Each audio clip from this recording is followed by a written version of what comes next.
Up. Proof of vaccination and BLM protests cause a stir at the Met Gala, one of fashion's most important annual evenings. We'll have more on that. We're going to be looking through some of the outfits in just a moment. But first, she wasn't there last night, just looks like it. Let's have a look at the weather. The Met Gala, a fundraiser for the Metropolitan Museum of Art, is one of fashion's biggest and most iconic evenings, as we all know. Yes, that's right. I wasn't there last night. You said you liked it. I'm not wearing it again. Oh, you asked us. Nice. It was fabulous, fantastic. But it's a bit flamboyant, isn't it? No, I love it. Well, the evening is flamboyant. We'll show you some pictures. The Addams Family was one of my favourite shows. Whose? The Addams Family.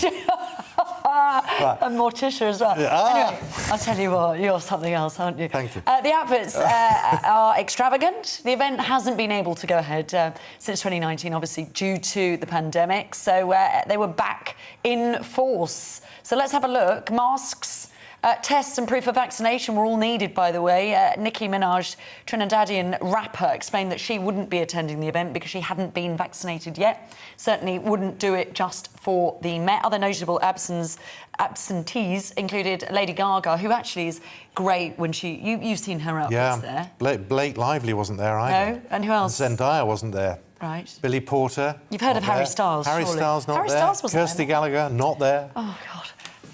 A large number of Black Lives Matter protesters demonstrated outside the gala as well, with the police making several arrests. So that's the background, but let's have a look at the pictures. Emma Raducanu. Do we not have those pictures of Emma? We don't have those. We will show you those in the next hour, but she... Have you seen that wonderful image of Emma Raducanu in Times Square? With jeans and a little cardigan. She'd just been on Good Morning America, and there was a huge poster of her winning, and she was going, look at this. Yeah. It was amazing. Yeah, but I like the sort of... She was just natural and gorgeous, wasn't she? As many of us are. Yes, that's right. We'll be Correct. back in just a second. Yes. It's 8 o'clock. A very good morning. It's Tuesday, the 14th of September. These are the stories that matter to you and to us on the Great British Breakfast with me, Simon McCoy, and Kirsty Gallacher. Jabs for kids. Attract more people to the... And it's a great look. Welcome back. Oh, yeah, we're on. In between another domestic... Coming up 20 past 8. I do love the fact some people think, and on social media, think we don't get on. It's completely the opposite, and that's because you are so funny, aren't you? You are brilliantly funny. Anyway. I get away with murder. Yeah, you do, right. Moving on. I just had to get that out there. Because some people just don't get it. But anyway, 20 past 8 nearly, the government's announced new rules around the care home industry. All care home workers must have their first dose of the jab by this Thursday and then be fully vaccinated by November the 11th unless they are medically exempt. Well, our West Midlands reporter Balvinda Sidhu joins us.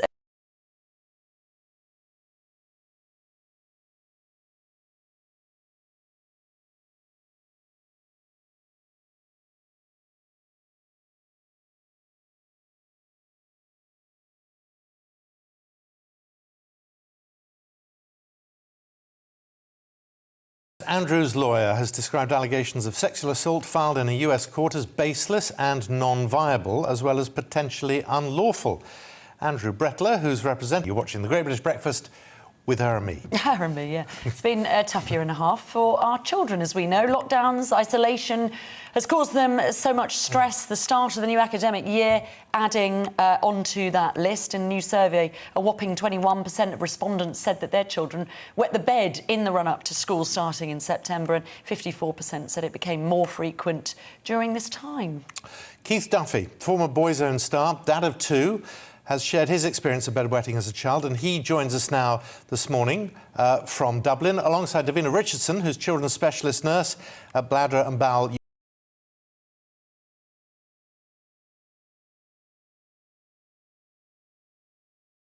Now, Liverpool footballer Harvey Elliott continues to gain more fans, quite frankly, as he gave his shirt to a fan sitting in a hospital bed next to his. Elliott suffered a horrific injury during Sunday's away victory at Leeds United, your Leeds. Elliott was stretchered off the pitch after a challenge with Pascal Struijk. The Liverpool player was taken straight to hospital, where he was placed next to a junior footballer named Jacob, who'd broken his wrist during a game and also was there in hospital. The player gave his shirt and boots to Jacob. A lovely gesture before being dismissed later in the evening. Dismissed. Now, that was very nice, wasn't it? It was. It was. Now, let's return let's talk about Taylor Swift, the 11-time Grammy Award winner and pop icon. She was in Ireland. She was in Northern Ireland last week. The American... That was last week, wasn't it? And this Met Gala was last night. Yeah, but I don't think she was there. Fundraiser for the Metropolitan Museum of Art. It's one of fashion's biggest and most iconic evenings. The guests are superstars and creatives. The outfits are the definition of extravagant. Will you stop with that?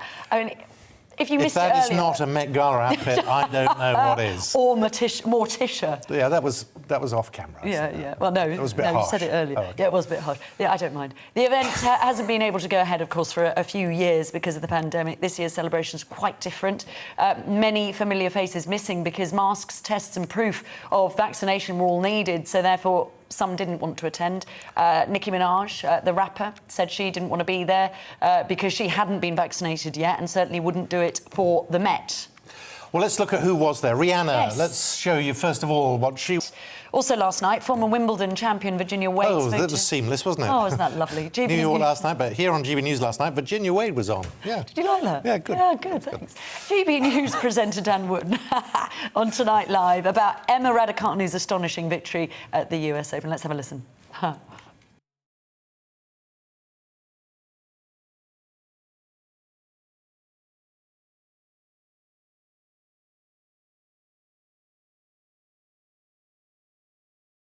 Today, not just about vaccinating 12 to 15-year-olds. Parker says surely 50,000 more doctors, 40,000 more nurses is going to mean the NHS asking for extra money. Scott says if care homes are demanding jabs, then staff should use this to force their employers to pay higher wages. I've had the jab, but if my company did this, I would rally behind those not vaccinated and demand they start paying us £9.50 an hour as a starting rate. I'm in hospitality, he said. Yvonne says our children should not be vaccinated. 12 to 15-year-olds are not competent enough to make that decision. I'm appalled at the parents allowing their children to be vaccinated. That's it from us. We're back at 6 o'clock tomorrow morning. Thanks for joining us this morning. You've been watching The Great British Breakfast with Simon McCoy and Kirsty Gallacher, and there is more tomorrow. The Briefing with Tom Harwood next.